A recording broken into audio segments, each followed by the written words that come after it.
most of our research is on community-based adaptation. We have a big long-term program called Action Research on Community Adaptation in Bangladesh. It just started a couple of years ago, but we intend to carry this out for the next 10, 20, 30, 40, 50 years because that's the time scale on which climate change will happen. So short-term projects really don't address adaptation to climate change. One of the characteristics of adaptation to climate change activities is that they have to be long-term. They have to be investment now but for the long term. And Bangladesh is a very vulnerable country. It's prone to droughts in certain parts of the country, floods in certain parts of the country, salinity increase in the coastal areas, low-lying coastal areas, and then cyclones every now and again. So it's considered by many to be, if not the most vulnerable, certainly one of the most vulnerable countries in the world. So specifically in terms of community-based adaptation, a lot of activity is taking place, mainly amongst the non-governmental NGO sectors, but increasingly also with government, local government as well. And one of the good practices is to try and develop local adaptation plans. So with the local communities, they look at their vulnerability and then they figure out what they want to do. And then national and international support and resources can then support locally developed adaptation plans. And this is now something that is being practiced increasingly. We want this to spread. Zambia is a country in Africa, in the central southern Africa, bordering six countries: Zimbabwe, Malawi, Congo, Angola, Botswana. So we are a landlocked country. And Zambia is 7,200 and something square kilometers. It depends so much on agriculture and mining being the biggest revenue earner for the country. Climatic weather changes in Zambia, we are actually in the northern part of Zambia, the weather is more of influenced by the Congo Basin, yeah. And then the southern part is it's a little bit dry, and the weather is actually influenced greatly by the Kalahari desert arrangement. Yeah, so that's how the weather pattern in Zambia is. Yeah, there are quite a number of adaptation measures that have been coming up as a result of, or rather as a way of responding to the impacts of climate change. Yeah, some of the measures are actually influenced by government policy. Public policy, I would say, in agriculture, in energy, food security, and water. Yeah, so there are quite a number of projects that are coming up in terms of, for instance, I can give an example of the recently adaptation project which was launched by FAO, which is called Smart Agriculture, which has certain instincts of adaptation, yeah, to the impacts of climate change that are taking place right now in the country. Yeah. Then there are also measures that have been done by the various civil society organizations, NGOs, multinational NGOs like CARE, World Vision and the like. They are also running some adaptation projects on the ground. But again, the challenge that is there in most of these institutions, they would tell you these are livelihood projects and not adaptation projects. So there's still definition problems on issues of adaptation. What do you call an adaptation project and what do you call a livelihood project? Yeah. In this area of the northeast of Nicaragua, we have several ecological systems. There is the littoral areas where there is a mangroves forest. You know, mangroves help us to reduce the advance of the sea on the coast. Then we have a savanna, a pine tree savanna. This is a pine tree for tropical areas, for lowland areas. In savanna we have more or less about 400,000 hectares, and then we go to the rainforest area. So if you see, we have three different ecosystems in this area, and all of these are different people, different population that use the resource in different way. Even this system are affecting the way how people are feeding. You know, some of these are more related to the sea, to fishing, to the coconut. Some other are more related to agriculture, and some other are related to work in the tropical area forest.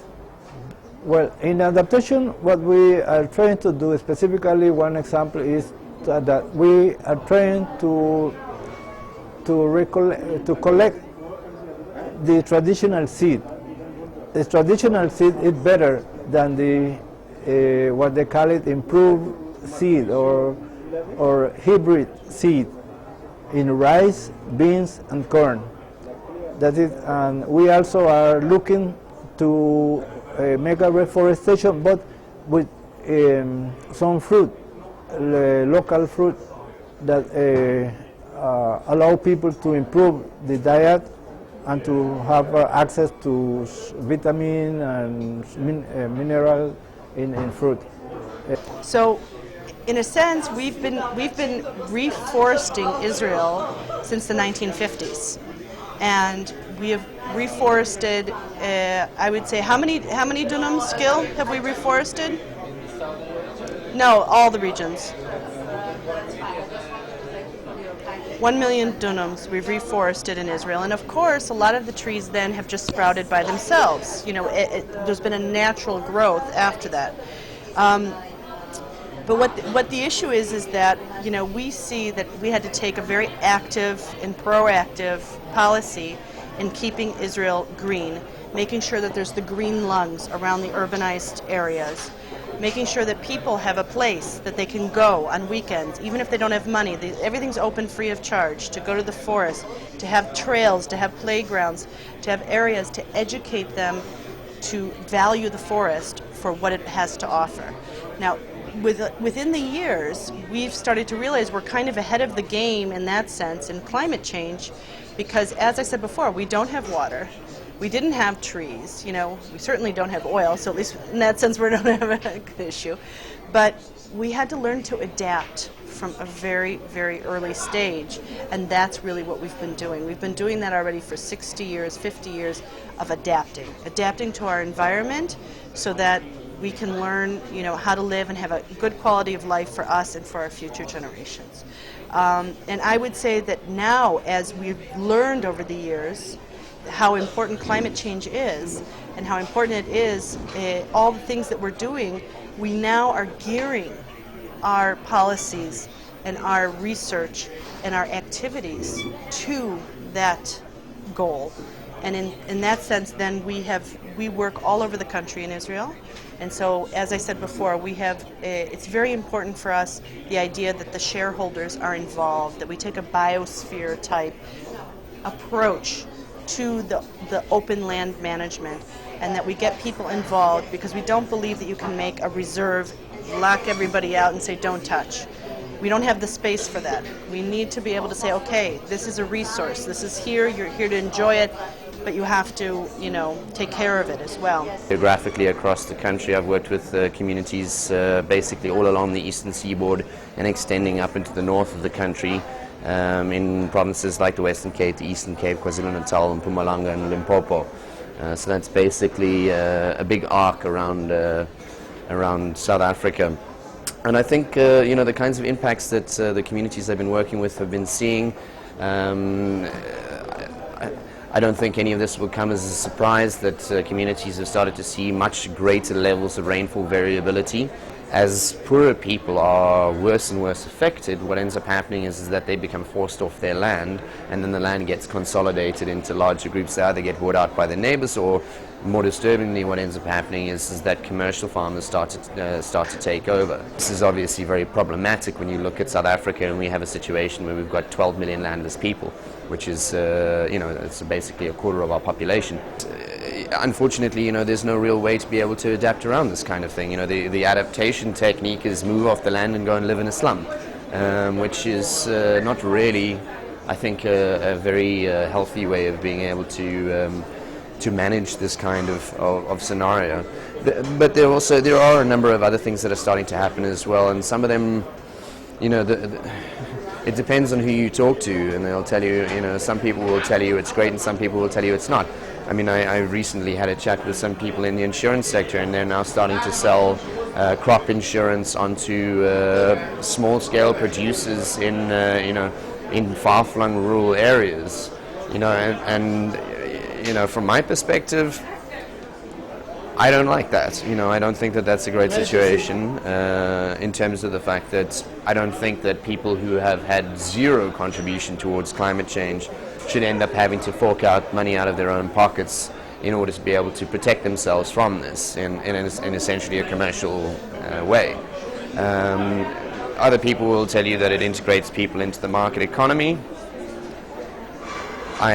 So a lot of the work that we've been doing in communities is that we've been teaching people how it is that they can actually really go about trying to make things sustainable from their own perspective so that they don't get forced off their land. So we teach people about water conservation more, we teach people how to do contour mapping. We're also working with communities, educating them how to be able to adapt their houses for better rainwater catchment. And I think some of the things that are emerging from that as well are really positive for further interventions within the community from their own side. So, the model that we work with is called participatory community engagement, and very much the focus of that is trying to get the community to be able to see themselves as more than just a bunch of people without stuff. I'd like to say Bangladesh is an agroeconomy based country, very small but very diverse and complex ecosystem. So we have 23 sub-ecosystems that basically is our working area on the climate change adaptation issues, because we are focusing on ecosystem-based adaptation. And the climatic change and influence is different and difficult to even model for most of scientists even. And as an agrarian country, the people's livelihood is much more linked with the climate change, because in the village who are mainly farmers, a simple deviation in the rainfall pattern hampers their agricultural production. So in Bangladesh, what we did, we divided the whole country basically in a major 7 ecosystem, like land, coastal, riverine, wetlands, and forest, hills. Only Himalayan Piedmont we are not working, but rest other ecosystems we have been working. Now we also learned that with ecosystem you also should have to consider the cultural values of the villages, the way they want. So when we started, it was kind of in 2003 community based. It took us almost 7 years to learn that no, we have to basically focus on community driven. Let the community decide the way they want to do it. So in the adaptation context, one has to be flexible and be open-minded. You have to be ready to change your strategy according to the people's design. And some of the climate change resilient building programs that we have in the Pacific is working around green church models. So at the moment we're putting together a toolkit of best practices of how communities are coping with their changing environment due to climate change, sea level rise, and sometimes hurricanes, severe storms that impact greatly on food and water security. And we are studying how communities are able to recover and pick themselves up after the devastation of some of these severe weather systems that come through. So what the churches now, since March of 2013, the General Assembly, which happens every 5 years, they've mandated us to look at models, green church models, where communities can work together to help each other at the community level to adapt better. We are looking at energy efficient buildings, apparatuses within the community homes, those kinds of cooking facilities, wood burning stoves, rainwater harvesting. How can they do these things better? In Tuvalu, 2 years ago, they had the worst drought in in over 50 years, where water had to be carted in from Fiji, from Australia and New Zealand. Water was airlifted in to this atoll nation of Tuvalu. Because of that experience, the churches, there's a lot of churches in Tuvalu. They've decided to invest more in water harvesting techniques. So the thing is, they're starting to build churches with the view that they need, underneath the structures, they need to put in water catchments, huge reservoirs. That these sorts of ideas, whilst they were acutely aware of the changes of climate change, they did not build it into their building codes and that kind of mode of thinking. There's resources on the ground, the people with knowledge of the changing environment, and they are the experts. So how do we harness this knowledge, put it into information that is able to be picked up very quickly and disseminated through storytelling, through coming through walk-through models, those kinds of plans that we have in place. The wonderful thing about it is that the knowledge is in the community, and also the resources can be mobilized within the communities. And it's not a parachute type of approach where people fly in and tell us how to do things. The knowledge is in the communities, and it's more sustainable. It's practical, locally appropriate solutions driven from within. But it's important that the communities are seen to be agents of the change that they want to see, and they're living themselves into the change that is occurring around them in their natural environment as a result of climate change. So it's wonderful, exciting times amidst all the seeming hopelessness that's happening around us.